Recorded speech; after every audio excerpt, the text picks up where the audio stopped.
Épisode 1. Nous sommes en 854, et Marley est en guerre contre les forces alliées du Moyen-Orient depuis 4 ans, ce qui l'a obligé à suspendre sa mission de récupération du Titan fondateur sur l'île Paradis. La force de combat de Marley se compose principalement d'Eldiens, sous le commandement d'officiers marléens. Pour gagner enfin la guerre, les forces de Marley ont l'intention de s'emparer de Force Lava, ce qui leur permettra d'envahir le port où se trouve actuellement la flotte des forces alliées du Moyen-Orient, et de la détruire. Un jeune soldat nommé Falco est blessé sur le champ de bataille et doit être porté en sécurité par son frère Colt. Arrivé à l'abri dans une tranchée voisine, les camarades de Falco commencent à lui donner les premiers soins tandis que Colt fait un rapport à son supérieur, le commandant Magat. Colt signale qu'il sera impossible de creuser une autre tranchée à cause des tirs d'artillerie, mais son supérieur ne veut pas l'écouter. Alors que Falco délire et reçoit des soins médicaux, Gabi, l'un de ses compagnons d'armes, lui rappelle qu'ils ont pour mission de prendre le Force Lava. Falco demande pourquoi, en tant que candidat, ils se battent en première ligne, et Gabi explique qu'ils sont testés pour savoir qui deviendra le prochain guerrier. La bataille est utilisée pour déterminer qui héritera du titan blindé de Rainer Braun. Les autres candidats, Udo et Zofia, se disent que Gabi sera très probablement choisie. Les candidats guerriers sont Falco Gris, son frère aîné Colt, la cousine de Rainer, Gabi Braun, Udo et Zofia. Colt informe Magat que les soldats n'auront pas le pouvoir de détruire les voies ferrées du fort, et que s'ils ne se déplacent pas rapidement, ils seront anéantis par les tirs d'artillerie. Magat demande à Colt s'il a des idées, ce à quoi il suggère de libérer leurs deux guerriers Galliard et Pieck, respectivement le titan de la mâchoire et le titan du chariot. Magat rejette l'idée, ne voulant pas encore prendre le risque d'utiliser deux guerriers. Alors que les deux hommes discutent, Koslow les informe que le fort fait sortir la nouvelle arme des forces alliées du Moyen-Orient montée sur un train blindé, l'artillerie anti-titan, un canon à obus de 150 mm qui peut tuer n'importe quel titan, y compris l'un des 9 titans originaux, d'un seul coup. Magat ordonne à l'unité eldienne de 800 hommes de se préparer à combattre. Colt tente de protester, mais Magat l'arrête, lui rappelant qu'il devra changer d'attitude s'il espère hériter de la bête titan. Alors que le train blindé commence à se rapprocher de leur position, Gabi demande à Magat de lui permettre de détruire l'artillerie elle-même. Gabi parvient à s'approcher du train et à le mettre hors d'état de nuire avec des grenades à main. Cela permet au titan charrette de Pieck et au titan mâchoire de Galliard d'attaquer le fort.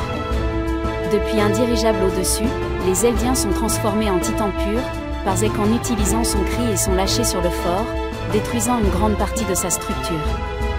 Le titan blindé de Rainer, aidé par le titan mâchoire, réussit à pulvériser les défenses du fort, y compris un autre train blindé. Zek, constatant que la cause de cette guerre est la défaite des Warriors, se transforme en titan bête et anéantit la flotte alliée du Moyen-Orient, mettant ainsi fin à la guerre de 4 ans, avec Marley victorieux. Cependant, après avoir vu l'armement anti-titan développé, Marley se rend compte de la nécessité de reprendre l'opération pour récupérer le titan fondateur. Épisode 2. Après la victoire de Marley à Force Lava, Theo Magat, Zek Jagger et Colt Gris assistent à une réunion avec leur général, qui est mécontent d'entendre que le reste du monde transforme la quasi-défaite des titans de Marley en un élément positif pour les forces alliées du Moyen-Orient. Lorsqu'on lui demande son avis sur la question, Magat est obligé d'admettre que l'ère des titans touche à sa fin. Leur complaisance et leur dépendance à l'égard des titans ont entraîné leur sous-développement. Avec l'avancée des appareils, les titans ne pourront rien faire d'autre que regarder. Zek suggère qu'ils reprennent l'opération de l'île Paradis pour récupérer le titan fondateur, afin de gagner du temps pour que Marley puisse se restructurer et développer de meilleures armes. Le général l'écoute et demande si Zek n'a plus qu'1 an à tirer de son mandat. Zek confirme que c'est le cas et qu'il est préoccupé par le fait que Colt n'hérite pas de toute la puissance de la bête titan. Avant la fin de son mandat, Zek souhaite se racheter pour son échec sur l'île Paradis il y a 4 ans. Cependant, comme aucun des navires de Marley n'est revenu au cours des 3 dernières années, considérant que Marley a perdu un total de 32 navires, Zek pense que le travail n'a pas pu être fait par un seul titan, donc Paradis doit en avoir au moins 2. Marley aura besoin du soutien des titans pour attaquer l'île, et devra également se méfier du régiment d'éclaireurs. Galliard confronte Rainer sur ses actions sur Paradis à travers les souvenirs d'Ymir, en mentionnant son frère. Sur les conseils de Pieck, Rainer retrouve Gabi et les autres au port pour une promenade. Cette nuit-là, dans le train qui les ramène chez eux, les soldats zeldiens survivants félicitent Gabi pour son courage, tandis que Reiner encourage secrètement Falco à devenir le titan blindé à la place de Gabi. Les soldats et les guerriers eldiens arrivent à Liberio et retrouvent leur famille. Falco remarque un groupe de soldats traumatisés et aide l'un d'entre eux. Au dîner, Gabi raconte la victoire à Force Lava tandis que Reiner est amené à faire un récit de son séjour à Paradis, laissant Gabi perplexe lorsqu'il décrit les supposés démons de l'île comme toutes sortes de gens. Le lendemain, Zek informe les autres guerriers de son projet d'utiliser la famille noble, Tibur et son marteau de guerre titan pour annoncer une offensive contre Paradis. Zek propose que les Tibur révèlent publiquement leur implication et leur plan lors d'un festival à Liberio. Épisode 3. Carina Braun s'est assise à côté du jeune Reiner Braun, lui expliquant pourquoi son père n'est pas là. Le père de Reiner était un Marléen, et comme les relations entre Eldiens et Marléens étaient strictement interdites, il ne pouvait pas être avec eux. Carina a souhaité en larmes qu'il soit Marléen. De retour dans le présent, Reiner est allongé dans son ancienne chambre et se rappelle comment il s'est efforcé de devenir un guerrier pour que lui et sa mère puissent être Marléens. Un jour après l'entraînement, Zek Jagger, un autre candidat, a annoncé à ses camarades candidats qu'une attaque sur l'île de Paradis était prévue pour commencer dans quelques années, et que le moment de choisir les prochains guerriers approchait. Cependant, seuls 6 des 7 candidats seraient choisis pour hériter de leur titan. Reiner était ravi d'apprendre qu'il deviendrait bientôt un Marléen. Porco Galliard, agacé par l'optimisme de Reiner, lui rappela que le seul trait positif qu'il avait démontré en tant que candidat était son intense loyauté, ce qui ne serait pas suffisant pour gagner l'un des 7 titans en possession de Marley. Reiner, croyant que Porco prend à la légère la mission des Warriors, menace de le dénoncer au commandant, ce qui provoque la colère de Porco qui le frappe. Alors que Marcel Galliard sépare les deux, Porco se moque de Reiner avant de partir, et Marcel s'excuse auprès de Reiner. Berthold aide Reiner à se relever, qui se désespère à l'idée de ne pas être choisi pour l'un des titans. Berthold le rassure en lui disant qu'il a encore une chance d'être choisi en fonction de sa loyauté. Alors qu'ils allaient rejoindre les autres candidats, Berthold a demandé à Reiner s'il était d'accord pour devenir un Marléen si cela signifiait qu'il ne vivrait que 13 ans de plus. Reiner lui répond que dans 13 ans, il sera un héros pour avoir vaincu les démons vivants sur l'île Paradis et rendra ses parents fiers. Malgré les efforts de son fils, le père de Reiner rejette l'idée de vivre ensemble. Le commandant Magat envoie alors Annie Léonard, Berthold Over, Marcel Galliard et Reiner en mission à Paradis pour récupérer le titan fondateur, mais Marcel, sauvant Reiner, est dévoré par le titan Purdimir. À ce moment-là, Annie veut abandonner la mission, mais Reiner les convainc de continuer.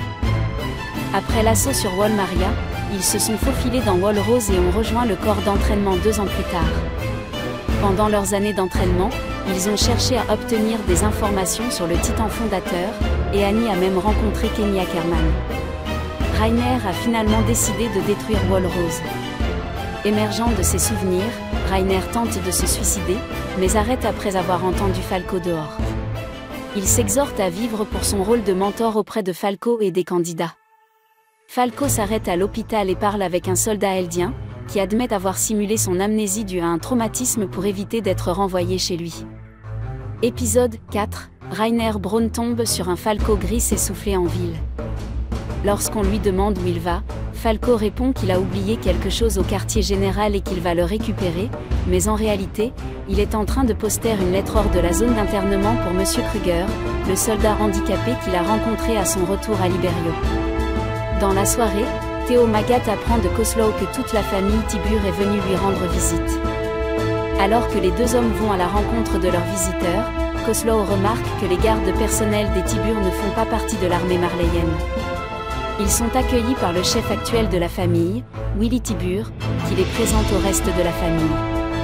En parlant en privé, Willy demande à Magat s'il est capable de dire quel Tibur détient actuellement le marteau de guerre titan. Magat répond qu'il ne peut pas et se demande même s'il est ici. Amusé, Willy lui assure que c'est le cas. Il dit à Magat qu'il est venu ici pour voir la statue d'Elos, le héros marléen qui a tué le diable de toute la terre, et est devenu célèbre comme un héros qui a sauvé le monde. Willy Tibur et le commandant Magat forment une alliance, pour arrêter le bellicisme et rétablir l'équilibre entre Eldia et Marley. À l'hôpital, Falco rend visite à Kruger, qui le félicite d'avoir battu Gabi. Il remarque un gant de baseball à côté de Kruger et lui demande s'il a été envoyé par sa famille. Kruger répond qu'il pensait que cela rendrait la vie à l'hôpital moins ennuyeuse, mais que c'est difficile dans son état actuel. Il dit à Falco qu'après le festival, il retournera dans sa ville natale. Apercevant un médecin qui arrive, Falco décide de partir et le médecin s'assoit à côté de Kruger. Le docteur se présente comme Monsieur Jaguer, le père de Grisha, un médecin de la zone d'internement qui vient parfois ici pour boire du thé. Il raconte à Kruger l'histoire de la famille de Falco et les liens de l'oncle du garçon avec les restaurateurs eldiens. Colt et Falco ont accepté de s'entraîner comme guerriers pour protéger leur famille des représailles. Willy fait un discours aux dignitaires présents et les invite à une pièce de théâtre, qui sera jouée après le festival à Liberio. Les guerriers et les candidats profitent du festival le jour de son arrivée.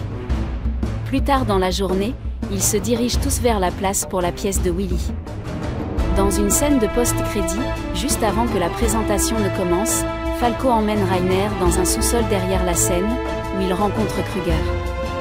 À son grand choc, Rainer le reconnaît immédiatement comme étant Eren Jaguer, qui salue Rainer en déclarant que 4 ans se sont écoulés depuis la dernière fois qu'ils se sont vus. Et c'est tout pour aujourd'hui les gars. N'oubliez pas de vous abonner et d'activer les notifications, pour pouvoir regarder d'autres vidéos comme celle-ci. Merci d'avoir regardé.